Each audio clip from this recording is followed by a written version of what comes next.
சங்கீதம் 2. ஜாதிகள் கொந்தளித்து ஜனங்கள் விருதா காரியத்தை சிந்திப்பானேன்.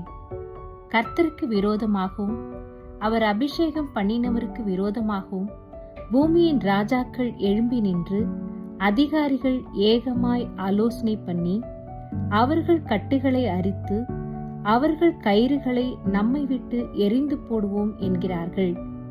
பரலோகத்தில் வீற்றிருக்கிறவர் நகைப்பார், ஆண்டவர் அவர்களை இகழ்வார்.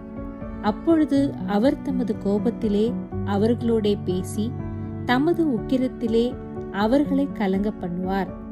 நான் என்னுடைய பரிசுத்த பர்வதமாகிய சீயோன் மீதில் என்னுடைய ராஜாவை அபிஷேகம் பண்ணி வைத்தேன் என்றார். தீர்மானத்தின் விவரம் சொல்லுவேன். கர்த்தர் என்னை நோக்கி, நீர் என்னுடைய குமாரன், இன்று நான் உம்மை ஜனிப்பித்தேன்.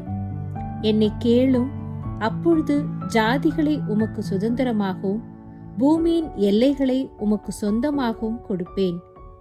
இருப்பு கோலால் அவர்களை நொறுக்கி குய கலத்தைப் போல் அவர்களை உடைத்து போடுவீர் என்று சொன்னார். இப்போதும் ராஜாக்களே, உணர்வடையுங்கள். பூமியின் நியாயாதிபதிகளே, எச்சரிக்கையாயிருங்கள்.